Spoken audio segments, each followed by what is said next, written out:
Hello বন্ধুরা, C প্রোগ্রামিংয়ের video টিউটোরিয়ালে স্বাগতম জানাচ্ছি। আমি শহীদুল ইসলাম মামুন। আজকের পর্বে আমি যে জিনিসটা দেখাবো আপনাদেরকে সেটা হচ্ছে একটি নাম্বার, সেটি অড নাকি ইভেন সেটা আমরা চেক করব। তো আসুন করা যাক।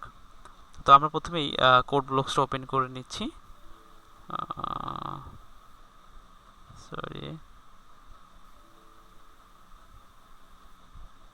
ওকে ওকে কোড ব্লকস ওপেন করে আমরা এরকম একটা ইন্টারফেস আসলো। তো সেখান থেকে আমরা ফাইলে যাব। ফাইলে গিয়ে আশা করি আপনারা এই জিনিসগুলো অন্তত জানেন আপনারা। তো ফাইলে গিয়ে আমরা সেখান থেকে আগে আমরা এটাকে সেভ করে নিই। তো সেভ করব, সেভ সেভ আছে ক্লিক করলাম। ওকে, ডেস্কটপে সেভ করলাম। আমরা আসলে নাম দিলাম যে হচ্ছে যে odd event dot C.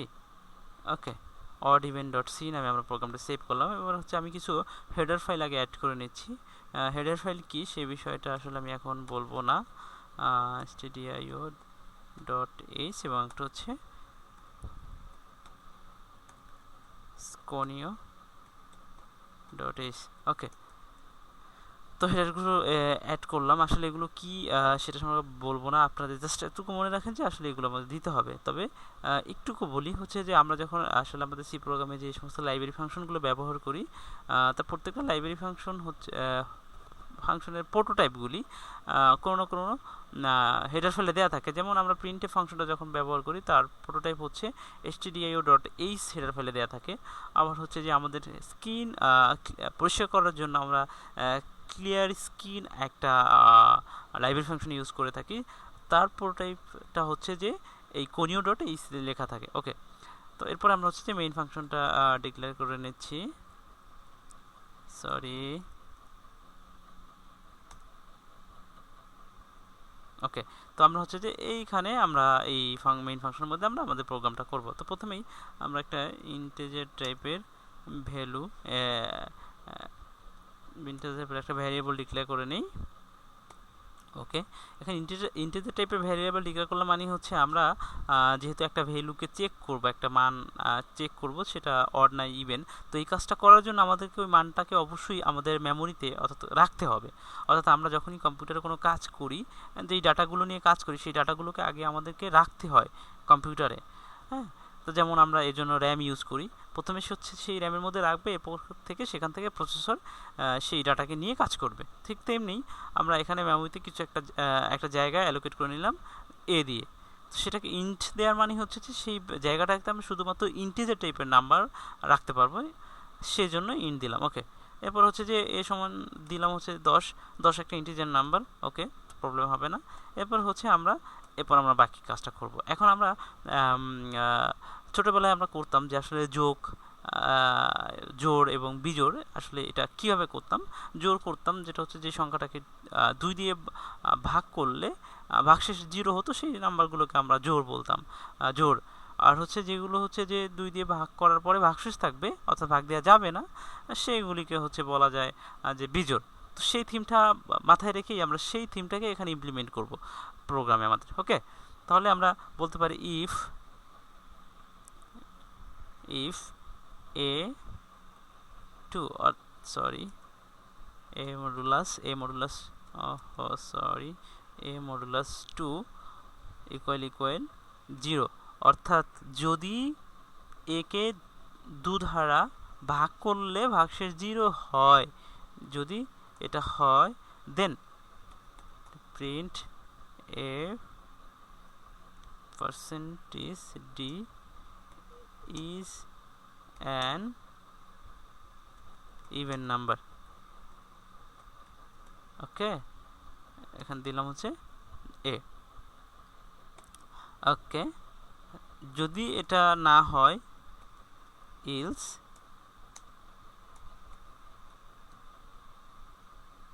print f percentage d is an বার। ওকে, অর্থাৎ ওকে, আমরা এখানে একটা নিউ লাইন ইউজ করি যা হলে নিচে নিচে প্রিন্ট হবে, না হলে আবার একসাথে চলে আসবে। ওকে, এবার আমরা প্রোগ্রামটা রান করি। তো রান করলাম, এই যে দেখুন 10 ইজ অ্যান ইভেন নাম্বার, অর্থাৎ আমরা জানি যে 10 একটা জোড় সংখ্যা, তাহলে রেজাল্টটা ঠিক আছে। তাহলে এটাকে আমরা একটু চেঞ্জ করে দেখি, ভ্যালুটাকে আমরা 11 করে দিই, 11 করে দেই এবং এরপর চেক করি। দেখুন যে 11 ইজ অ্যান অড নাম্বার, অর্থাৎ 11 যে আমরা জানি যে এটা বিজোড় নাম্বার, তাহলে সেটা কিন্তু ঠিক আছে।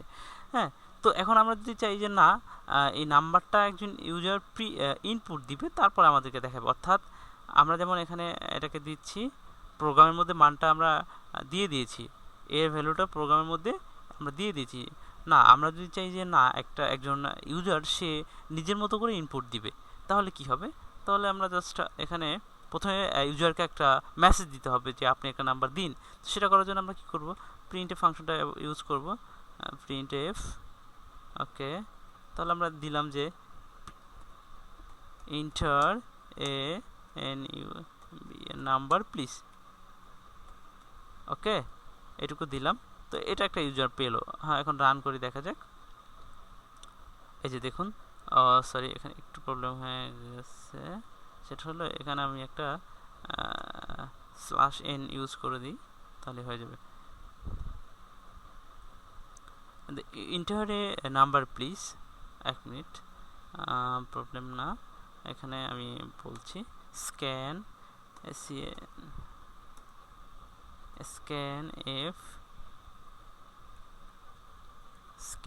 ব্যবহার করছি, %d, সরি, %d %a। ওকে, এবার দেখুন ঠিক হয়ে গেছে। সরি, এই যে দেখুন এন্টার এ নাম্বার প্লিজ। ওকে, অর্থাৎ ইউজারের কাছে একটা নাম্বার চাচ্ছে যে আপনি একটা নাম্বার দিন। হ্যাঁ, তো কি করলাম, সেটা মেসেজটা শো করার জন্য আমরা এটা আকারে লিখলাম। এরপর স্ক্যান এফটা কেন ব্যবহার করলাম, এটা একটা লাইব্রেরি ফাংশন। এটা ইউজ করলাম হচ্ছে ইউজার যখন নাম্বারটা দিবে, সেটা হচ্ছে একটা ইন্টিজার নাম্বার নিবে, তার জন্য আমরা %d স্পেসিফায়ার ইউজ করলাম। এরপরে হচ্ছে যে %a মানে হচ্ছে নাম্বারটা যখন নিবে, তখন এই যে আমরা একটা ভ্যারিয়েবল ডিক্লেয়ার করেছিলাম, অর্থাৎ মেমোরিতে একটা জায়গা অ্যালোকেট করেছিলাম, তার অ্যাড্রেসটা এখানে দিয়ে দিলাম, অর্থাৎ সে নাম্বারটা রাখার পরে এই অ্যাড্রেসটা পেলো, অর্থাৎ এটার মধ্যে অ্যালোকেট হয়ে গেল, নাম্বারটা এটার মধ্যে স্টোর হলো। ওকে, তাহলে বোঝা গেল, তাহলে এ ভ্যালুটা আমরা ইউজার যেটা দিচ্ছি সেটা সেট হয়ে যাবে। ওকে, তো আমরা করে দেখি, দিলাম, আচ্ছা ঠিক আছে, আমরা একটা ভ্যালু দিলাম যে 23। এরপর আমরা ইন্টার দিলাম, যে দেখা যায় কি 23 ইজ অ্যান অড নাম্বার। ওকে, তো এটাকে আবার চেক করার জন্য নাম্বারটা চেঞ্জ করে দেই, যে হ্যাঁ আবার দিচ্ছে, বলছে যে দিলাম হচ্ছে 34, বলছে যে 34 ইজ অ্যান ইভেন নাম্বার। ওকে, আচ্ছা, আর নিচের যে আসলে এই লেখাগুলি, এগুলি যেমন হচ্ছে যে এই লেখাগুলি এগুলো জাস্ট লিভ ইট, এগুলো কোনো সমস্যা না, এগুলো তারপরে এগুলো সরিয়ে দিই। এগুলো সরানোর জন্য আমরা জাস্ট একটা লাইব্রেরি ফাংশন ইউজ করতে পারি, সেটা হচ্ছে গেট ch। হ্যাঁ, গেট ch, এই ফাংশনটা ইউজ করলে এই লেখাগুলো আর আসবে না। ওকে, এবার দিচ্ছে হচ্ছে যে 45, দেখুন যে 45 ইজ অ্যান অড নাম্বার। হ্যাঁ, ওকে, তো আশা করি আপনারা বুঝতে পারতেছেন। তো এরপরে এখন আমরা যদি চাই যে একটা অনেকগুলো নাম্বার, যে 1 থেকে 20টা নাম্বার, তো এর মধ্যে যে যতগুলো ইভেন নাম্বার আছে সেগুলো প্রিন্ট করব, এবং যেগুলো অড নাম্বার আছে সেগুলো প্রিন্ট করব। তাহলে আমরা কীভাবে করব? তাহলে কিছুই না, আমাদেরকে আরেকটা কন্ডিশন এখানে অ্যাপ্লাই করতে হবে, একটা ফর লুপ নিতে হবে। তো আসুন করা যাক। তো আসলে এখানে তাহলে কি করতে হবে, প্রথমে আমি একটা ফর লুপ নিয়ে নিই, for I equals to 0, I less or equal to হচ্ছে যে দিলাম হচ্ছে যে a, এরপর হচ্ছে যে দিলাম হচ্ছে যে I plus, sorry, I plus plus, অর্থাৎ ফর লুপ কি হয়, ফর লুপে হচ্ছে যে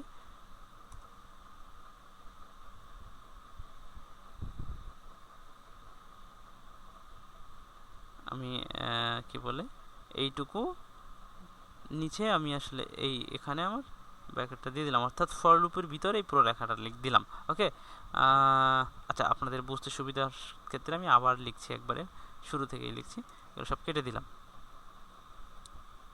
হ্যাঁ, ওকে, কেটে দিলাম, ফর লুপ ডিক্লেয়ার করলাম। তো এখানে আমাদের একটা কাজ করে নিতে হবে, সেটা হচ্ছে যেহেতু আমরা এখানে আইটা ইউজ করেছি, সেক্ষেত্রে আইটা ইউজ করেছি, তো সেক্ষেত্রে আমাদেরকে আইটা ডিক্লেয়ার করে নিতে হবে। আই একটা ভেরিয়েবল, এইটাকে ডিক্লেয়ার করে নিতে হবে। ওকে, তো ওকে, এরপর হচ্ছে তাহলে হচ্ছে কি যে আয়ের মানটা 0 থেকে শুরু হবে এবং আয়ের মানটা যতক্ষণ না এর থেকে সমান হবে ততক্ষণ পর্যন্ত এই কাজটা, এই ফর লুপটা কাজ করতে থাকবে। এরপর আসো দেখা যাক, এরপর হচ্ছে ইফ, আমাদের কন্ডিশনটা ইউজ করলাম, ইফ আই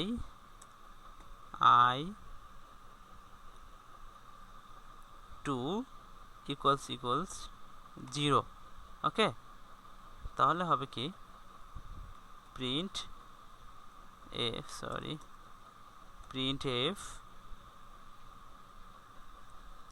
% d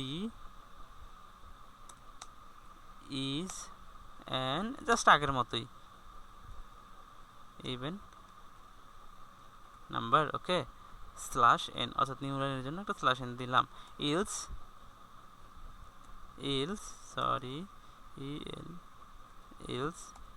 যদি এটা ভুল হয়, যদি না হয়, তাহলে সেটা কি হবে, প্রিন্ট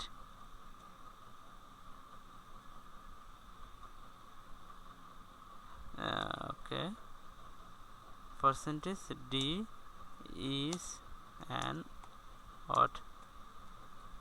ওকে, ঠিক আছে। তো এখানে এই নাম্বারটা হচ্ছে যে এটা এখন হচ্ছে যে আমরা কত পর্যন্ত আমরা আসলে দেখতে চাচ্ছি যে কোনগুলি অড আর কোনগুলি ইভেন, সেই নাম্বারটা আসলে অর্থাৎ আমরা যদি এর ভ্যালু ওখান থেকে ইনপুট, অর্থাৎ আমি এখানে যাই তাহলে ভালো বুঝবেন।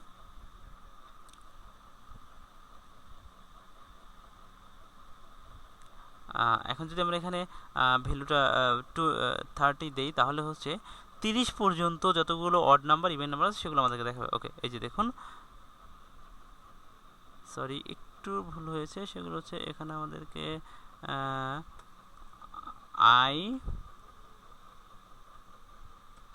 I just. ওকে, এরপরে দেখুন, ওকে, এবার দেখুন যে আমরা 20 দিচ্ছি, এর মানটা আমরা 20 দিচ্ছি, অর্থাৎ 1 থেকে 20 পর্যন্ত যতগুলি অড নাম্বার এবং যতগুলি ইভেন নাম্বার সেগুলো আমরা দেখাবো। যেমন 0 is an even number, 1 is an odd number, 2 is an even number, 3 is an odd number, সবগুলি দেখাচ্ছে কিন্তু। ওকে, তাহলে কি হলো, প্রথমে আমরা এবার দেখি যে আসলে কাজটা কীভাবে হলো। প্রথমে এই কাজটুকু আপনারা আগেই জেনেছেন। তো প্রথমে হচ্ছে আমরা যেই পর্যন্ত আমরা প্রোগ্রামটা অড নাম্বার নাকি ইভেন নাম্বার চেক করতে চাচ্ছি, সেই ভ্যালুটা আগে আমরা স্ক্যানএফ ফাংশনের মাধ্যমে আমরা সেটা নিয়ে নিচ্ছি, ইনপুট নিয়ে নিচ্ছি ইউজারের কাছ থেকে। এরপর হচ্ছে একটা ফর লুপ দিলাম, ফর লুপের মধ্যে আমরা এখানে যদি আমরা একেবারে ডিফাইন করে দেই যে না আমরা ইউজার দিবে না, সেক্ষেত্রে কিন্তু আমরা এখানে যেমন 10 যদি দিয়ে দিই, সাপোজ এটুকু কেটে দিই জাস্ট, বা এটা 20 দেই, যেহেতু 20 দিয়ে করেছিলাম দেই, তাহলে কিন্তু আমাদের স্ক্যানএফটা দেয়া লাগতেছে না। তো হ্যাঁ, তাহলে হচ্ছে আমরা ভ্যালুটা আগেই ডিক্লেয়ার করে দিই। এই যে দেখুন 20 পর্যন্ত চলে আসছে। এরপর হচ্ছে যদি আমরা এটাকে 30 করে দেই, তাহলে দেখুন কি হচ্ছে, 30 পর্যন্ত চলে আসবে। ওকে, কিন্তু যদি চাই যে না একজন ইউজার সে ইনপুট দিবে এর এখানকার ভ্যালুটা, হ্যাঁ, কিবোর্ডের মাধ্যমে, তাহলে আমরা স্ক্যানএফটা ইউজ করতে হবে। ওকে, এই যে, ওকে, তো জাস্ট আমরা এখানে রেখেছি এই জন্য যে যখন এর মানটা এর মানটা ইউজার ইনপুট দেয় সেটা তখন এখানে রাখা হয়। হ্যাঁ, এই এর মধ্যে তখন রাখা হয়, অর্থাৎ তখন সেই মানটা এখানে সেট হয়ে যায়। তো এখানে সেট হয়ে গেলে ধরেন যদি এর মানটা আমরা তখন 10 দেই, এখান থেকে ইউজার যদি ইনপুট 10 দেয় কিবোর্ডের মাধ্যমে, তাহলে এর মানটা তখন 10 সেট হয়ে যায়। 10 সেট হয়ে গেলে কি হয়, 0 থাকে, আয়ের মানটা 0 ইনিশিয়ালি, তারপর হচ্ছে আয়ের মানটা এখানে যখন 0 হয়, তাহলে এই কন্ডিশনটা চেক কর 0 কি এর থেকে ছোট, হ্যাঁ ছোট, এবং সমান না, সমান না কিন্তু ছোট। যদি ছোট হয় তাহলে আইটা প্লাস প্লাস হবে, অর্থাৎ আই এর মানটা অন হয়ে যাবে, অর্থাৎ এখানে তখন আর 0 থাকবে না, তখন এটা অন হয়ে যায়। তো প্রথমে এই 0টাকে যখন বের হয়ে এলো, 0টাকে সে আয়ের মানটা এখানে রাখলো এবং সে 2 দিয়ে ভাগ করলো এবং 0 পেলো। তো 0 পাওয়ার পরে দেখলো 0কে 2 দিয়ে ভাগ করছে, সে দেখছে যে এটা ভাগশেষ 0 থাকে, তখন সে এই কন্ডিশনের উপরে ডিপেন্ড করে সে এটাকে প্রিন্ট দিয়ে দিয়েছে। এরপরে যখন আবার অন হয়ে গেল, আই প্লাস প্লাস হয়ে গেল, আবার সে এখানে অনিং হয়ে গেল, অনে গেল, অন এটার সাথে চেক করলো, অন চেক করলো যে এর মানটা যেহেতু 10 দিয়ে রেখেছে ইউজার, তো এর থেকে ছোট, হ্যাঁ ছোট। যদি ছোট হয় তাহলে আবার আয়ের মানটা প্লাস প্লাস হবে, এবং এখানে অনকে 2 দ্বারা ভাগ করলো, ভাগ করার পরে দেখলো যে ভাগশেষ থাকছে, তাহলে সেটা কি হবে, অড নাম্বার। ওকে, এইভাবে করছে। আর সবচেয়ে ভালো হয় আমি এটাকে আসলে এখান থেকে রিমুভ করে দিই, তাহলে আপনারা বুঝবেন এই কথাগুলি। রিমুভ করে দিলাম এবং এখানে আসলে 10 দিলাম, অর্থাৎ 1 থেকে 10 পর্যন্ত সে আসলে যতগুলো অড নাম্বার ইভেন নাম্বার সেগুলো দেখাচ্ছে। এই যে দেখুন, হ্যাঁ। তো আপনারা সাথে সাথে প্র্যাকটিস করবেন, হ্যাঁ। আশা করি আপনারা এই কোড ব্লকসটা ওপেন করে একপাশে দেখবেন এবং থামিয়ে থামিয়ে দেখবেন এবং পাশাপাশি করবেন, এবং হচ্ছে ইনপুট নিয়ে করবেন, ইনপুট ছাড়া করবেন, এবং হচ্ছে যে ফর লুপের রেঞ্জটা বাড়িয়ে দিবেন, হ্যাঁ। ওকে, তো এই এখন যদি হয় তাহলে এবার একটু দেখুন, যখন আয়ের মানটা 0, তখন যখন আয়ের মানটা এখানে 0 হয়ে যায়, তখন 10-এর থেকে সে মানটা ছোট, তার মানে হচ্ছে এই কন্ডিশনটা সে ট্রু করলো, আর ট্রু করার পরে তখন আয়ের মানটা প্লাস প্লাস হয়ে যাবে, অর্থাৎ এখানে আবার অন হয়ে গেল, এবং 0কে 2 দ্বারা ভাগ করলে সেটা অড নাম্বার, ইভেন নাম্বার হয়, কারণ হচ্ছে 0কে যখন 2 দ্বারা ভাগ করলে তাহলে সেটা ভাগশেষ 0 থাকছে। ওকে, 0কে কোনো কিছু দিয়ে ভাগ করলেই 0 হবে অলওয়েজ, সেটা আমরা জানি। তো সেজন্য সেই জন্য আর কি এটাকে অড নাম্বার ইভেন নাম্বার দেখাচ্ছে। ওকে, তো এরপরে যখন আবার যাচ্ছে, এটার মান যেহেতু এখন অন, অনকে চেক করলো সে 10-এর সাথে চেক করে দেখলো যে 10-এর থেকে হ্যাঁ ছোট, তারপরে সে আবার আই মান প্লাস প্লাস করে দিল, তার মানে এখানে 2 হয়ে গেল, এবং অনকে 2 দ্বারা ভাগ করলো, দেখো ভাগশেষ সাথে তখন অড নাম্বার প্রিন্ট হবে। এরপর যেহেতু এখন আবার 2 এর মানটা আবার 10-এর সাথে চেক করবে, 2টা চেক করে দেখলো যে হ্যাঁ 10 থেকে ছোট, তারপরে সে আবার আইটাকে প্লাস প্লাস করে দিল, অর্থাৎ এখানে আবার 3 হয়ে গেল, এবং ওই 2টাকে 2 দিয়ে ভাগ করলো, 2 থেকে 2 দিয়ে ভাগ করলে অবভিয়াসলি রেজাল্ট 0 হবে, হ্যাঁ সরি, হ্যাঁ ভাগ করলে ভাগশেষটা 0 থাকবে, 2কে 2 দিয়ে ভাগ করলে ভাগশেষটা অবভিয়াসলি 0 থাকবে, তাহলে সেটা হবে ইভেন নাম্বার।